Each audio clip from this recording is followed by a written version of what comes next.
Hey everyone, Clawland here. You're watching Left Hand Reviews, and today we're going to take a look at my absolute #1 favorite card game. And no, it's not Elemental Clash. If you've been watching those reviews, you know that I always talk about that as one of my favorite card games, but that's more of a two-player card combat game, and I kind of keep that in a genre all on its own.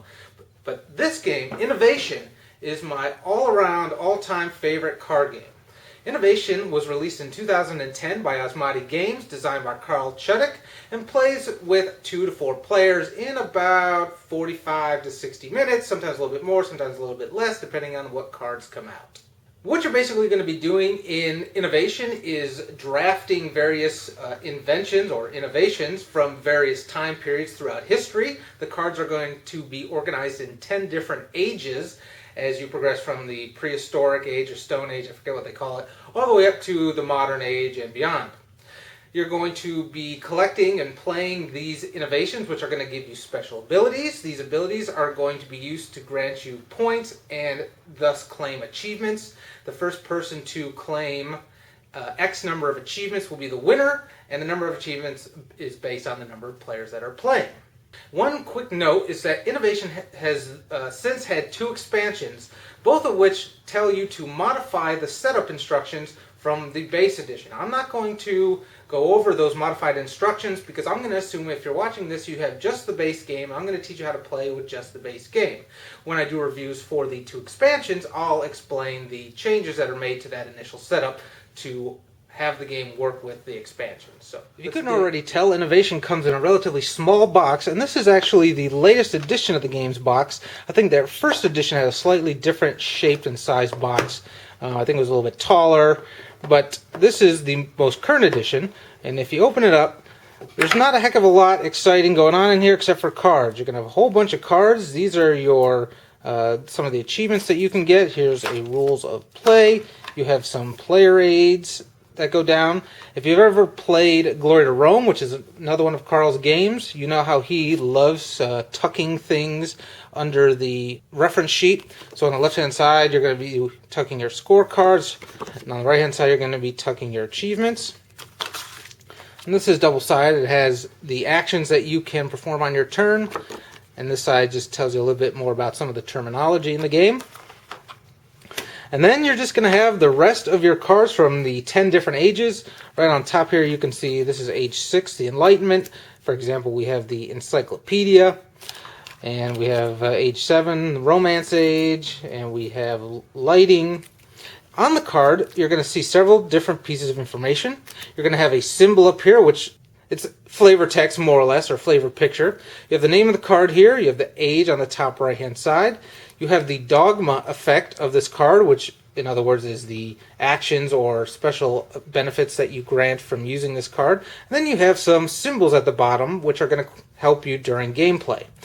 While you're playing the game, you're going to be generally wanting to collect lots and lots of different symbols, and that's going to allow you to take part in other players' abilities and to block other players' attacks and to grant you all sorts of other specialty abilities. So I'm going to set up a game, and it'll make a lot more sense after I go over how the game is played. Here's your setup for a game of Innovation. Basically, what you're going to do is separate all the age decks, place them in a circle, well, shuffle them, of course, place them in a circle around the center area. Then you're going to grab one card at random from each of the ages except for the 10th age and place them down here in the center.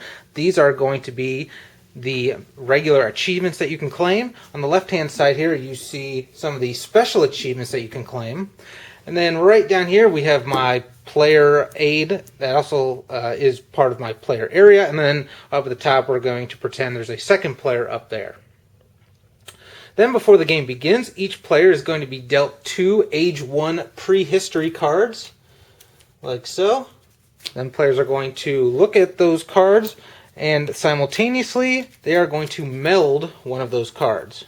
Meld means placing the card into the game area. In other words, melding is playing a card. The reason you do this is it gets a card out quick that you can start using immediately, and it also determines the first player. The player that plays the card that is closest to the beginning of the alphabet will be the start player. So I may pick, I don't know, the wheel. So I'm going to put that face down here, wait for my opponent, 1, 2, 3, reveal. I'm going to meld this into my area up here. And my opponent will do the same. The other card just remains in my hand. So they're going to play Mysticism. Now on your turn, you have a few different actions that you can take. If you take a look at the player aid, the player aid says that you can either meld, you can draw, you can achieve, or you can dogma. Melding, like I said, is to play a card from your hand onto the table. Drawing a card is simply drawing a card from the stacks in the center of the table. Achieving is collecting one of the achievements in the center of the table. And dogmaing is using the actions that are present on the cards. So let me go over each one of those in detail. Melding, playing a card from your hand. When you play a card from your hand, you must play it on the board, and if it is the same color as the card that you already have on the board, you're going to play it on top of that card. So for example, if I wanted to meld this card, I would play it on top of the wheel. That's going to obviously cover up the wheel and prevent me from playing any of the actions that are on the wheel card, as well as covering up all the icons. Now later in the game, there's a thing called splaying. Splaying is spreading your cards out. If it tells me to splay a card, you're going to move it over. This would be a left splay because you're moving things to the left. This would be a right splay, and this would be a top splay. If, for example, my card has been splayed left, and later in the game I draw another green card and choose to meld it, it's going to continue the splay. Drawing a card is very simple. What you have to do is you draw a card from a pile, from an age pile, that is equal to the highest top card in your tableau. So right now, the highest age card I have is a 1. So I would draw a card from the 1 pile. If, for example, the highest top card I had was a 5, say I had a 1, and a 5 over here, then you default to the highest one, and I would draw 1 5. If at any time a pile is empty, you automatically get to draw from the next highest open pile. Next we have achieving. Achieving is the main way that you win the game. In a 2-player game, you're going to end as soon as somebody reaches 6 achievements and they automatically win. In order to achieve, you must have a certain number of points. If you look at each of the cards, on their backs you see this number in a circle. That's going to tell you how many points you need in order to achieve the prehistory achievement. It is 10 points to achieve classical, 15 to achieve medieval, and goes all the way up to 45 for postmodern. So in other words, it's 5 times the age. The way you grant points is various cards are going to tell you to score them. Score this, score that, score an age 8 card, score a card from your hand, etc., etc. When you score a card, you do what it says, score whatever the card tells you to score, and take that card, flip it over, and place it down in your score area here. I now have 1 point. If later in the game I scored, say, a 7, I have 7 plus 1, a total of 8 points. So let's fast forward. Let's pretend this is where we are in the game. If I wanted to achieve, and I wanted to achieve the prehistory achievement, which cost me 5 points, I do have at least 5 points. I have 8. So I'm going to grab the prehistory achievement and then place it down under my player board on the achievement side. You can now see that that prehistory achievement is no longer there. We're now to the classical, which costs 10 points. So it's always a huge race to see who can get the achievements the fastest. Another little rule about the achievements is even if you have enough points to claim an achievement, you can only claim it if you have a top card that is greater than or equal to the achievement that you're trying to take. So for example, let's say, again, now we're later in the game, let's say I had another 7 down here, and again, this isn't terribly realistic because my play area would look different if I was up to level 7 cards. But let's pretend, just for the sake of points, I had 15 points. Ooh, I now have enough to claim that classical achievement, but unfortunately the highest top card that I have, that is the highest card that's on the top most of all my piles that I may have in front of me, is a 1. And since a 1 is less than 2, I'm still not able to claim that achievement until I have at least a 2 up here somewhere. Maybe later in the game I will have a 2, and that 2 will be down here. Well, now I have the 2, I have the number of points, so I can then claim the classical achievement. Alright, and finally, the meat of the game is going to be the dogmaing. Dogma means just taking the action that is indicated on the card. Let's take a look. On the wheel, you have a dogma effect. It has a little castle symbol here. It might be a little hard to see. It's a miniature version of these castles, and it says draw 2 ones. So in other words, that means draw 2 prehistory cards. And remember, if there's no prehistory cards, or maybe there's only one left, you're always going to draw from the next highest deck. So in that example, if there's one left, I would draw the one that is left, and then I would draw one from the classical deck. And since it doesn't say anything about melding or anything like that, or scoring, then those drawn cards just go into my hand. Now the reason that there is a little castle symbol there is that all other players participating in this game have the opportunity to share in that ability. And they get to go first. The way you know if they're going to participate is by looking at the symbol that corresponds to this dogma, which is a castle, and if any other player has as many or more castles than what you have in your entire tableau area, adding up all the visible top cards, then they get to participate. So they're going to do it first, drawing 2 ones, and the next person will draw 2 ones if they can, and so on and so forth. Then it gets to you. You get to then take that dogma action. And as a bonus for allowing other people to participate in that dogma, you get 1 free draw action, which means you get to draw a card again from the highest top card pile that you have. Now, if we look at this Age 2 card philosophy, you can see there are 2 dogma effects, and both are light bulb symbols. When you dogma a 2-part card like this, you're going to do each part one at a time, and again, if other players have more or equal light bulbs as you, then they get to participate in it as well. So that's dogmaing. There's also some other dogma actions that say I demand. Here's one called Ors. Ors says, I demand you transfer a card with a crown symbol from your hand to my score pile. And if you do, you draw 1. So that player is going to look in their hand. If they have a card in their hand that has that crown symbol in it, that you can see here, then they need to give it to you. You immediately get to put it in your score pile, so that's one of the many ways that you could score points. And because they did that, at least they get to draw a consolation prize of a level 1 card. Then it says, if no cards were transferred to you due to this demand, draw 1. So if nobody had that happen, I get to draw 1 anyway, as my consolation prize. Now the way the I demands work is other players are not allowed to participate in it in the same way that the other dogmas are.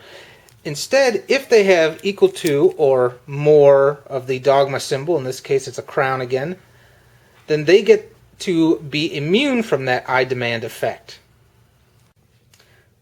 That, in a nutshell, is how you play innovation. There are 5 different colored cards, so at any given point you're probably going to have 5 different piles up in front of you, and some of them may be splayed left or right or up, and you're going to have tons of symbols.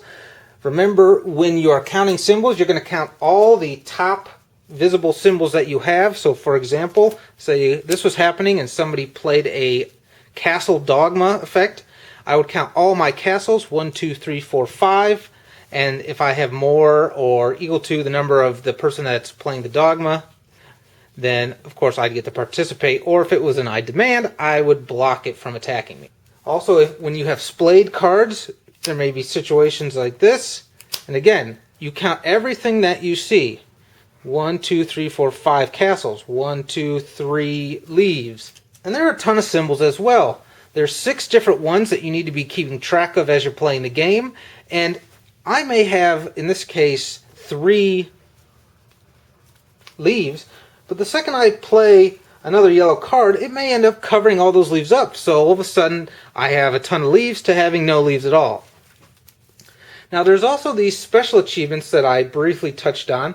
These are going to allow you to claim immediately without using an action. So for example, the Wonder achievement says, claim this special achievement immediately if you have 5 colors on your board and each is splayed either up or right. So there are going to be things like that. Some of them are rather difficult, but you need to remember that because no card's going to tell you to grab it. You're just going to have to remember that you satisfied the criteria, and the instant that you do, you get the achievement. The Empire one says claim this immediately if you have 3 or more icons of all 6 types. Now this one also says, as all of them do, that there is an alternate way to claim this achievement based on one of the cards that's in the piles. This one says may also be claimed via the construction card from Age 2 Classical. Now I know it may be hard to tell from that rather brief rules overview, but this game is a tremendous amount of fun, and like I said, it's my absolute favorite card game.